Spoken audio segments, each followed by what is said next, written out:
I ain't afraid one bit. You got it! You want our final act to play out on the stage of the Sorg Opera House in Middletown as the referee counts to 10 over one of our broken, bloody bodies. That's fine, but which one's it gonna be? Is it gonna be me or you? Are you gonna have it in you to really take it to that level? Are you really gonna have the guts to pull the trigger? I hope you do. I hope you have the guts to punch me in the face as hard as you can. I hope you have the guts to stomp on my fingers and jam your thumb into my eye. I want to feel you kick me in the ribs. I want to feel my breath leave my body. I want to feel every damn bit of it. I hope you have the guts to put me out of my misery, Dick Rick. If you can. If you can't, well, it's a good thing that you like protein shakes, because every meal you eat for the rest of your life is going to be through a straw. Listen to me, man. Right. Listen, Moxley, we need to finish the show here. You need to go.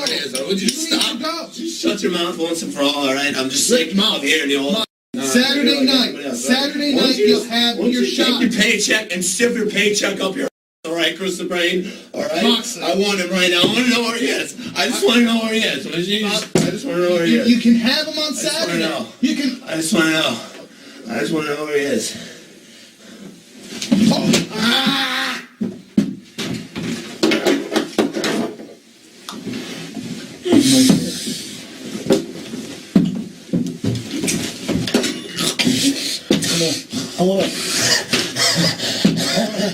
I just want to thank you, because you see, I've been a little off focus. You see, we got a big match coming up this weekend, and I sort of lost my edge there for a little bit. You see, it's last man standing, and when it's last man standing, there aren't any rules. There's nothing illegal. So last week you came after my match, and you decided after the match you'd attack me from behind, you'd count me out. Thank you. Because now I know what I need to do. I know the mindset that I need to be in.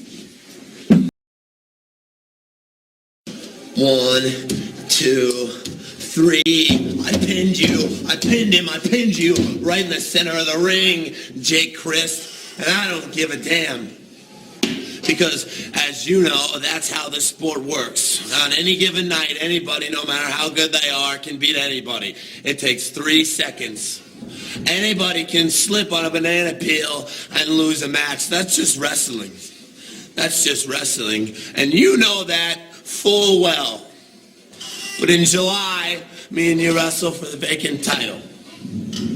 You still felt the need to take the low road. You had to drop me, alright, on the back of my head, on the floor. You had to come after me again, and again, and again, and again.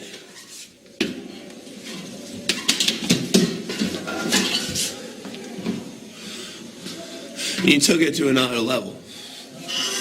You took my life, even though I know you and everybody else doesn't think it's worth a shit. You don't have the right to take my life in your own hands like that, all right, Jake Christ? And you're gonna pay for it. All right, you took it beyond wrestling, all right? And when we're locked in that steel cage at the Sorg Opera House on December 19th, you're gonna feel every bit as lonely when that cage door shuts as I felt when I woke up in the middle of the goddamn night in the hospital, and I walked out and I screamed down the hallway and there wasn't a goddamn friend or family member to say anything to me. I was alone just like you're gonna be. I love you, Richard. I love you, Richard.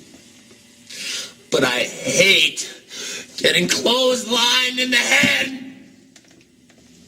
But I love when that animal comes out in you, that aggression that you need, that you've always been missing.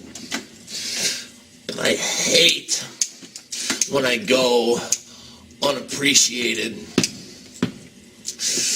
Everything I ever did for you was for your own damn good, but you never stopped to think about it. I understand this is a trying time for you, and you're under a lot of stress, seeing as how the GP code is in shambles. Andre, the guy you've been sneaking into neighborhood pools with since you were 10 years old, you can't even trust him anymore. But that gives you no excuse for turning your back on me. I thought you would be different. I really thought you would be different, but you turned out to be just like everybody else. There's a big difference between me and those snakes in the grass you call your friends. People seem to have a hard time figuring me out, but really, it's pretty simple. I wear my thoughts and my emotions pretty much on my sleeve.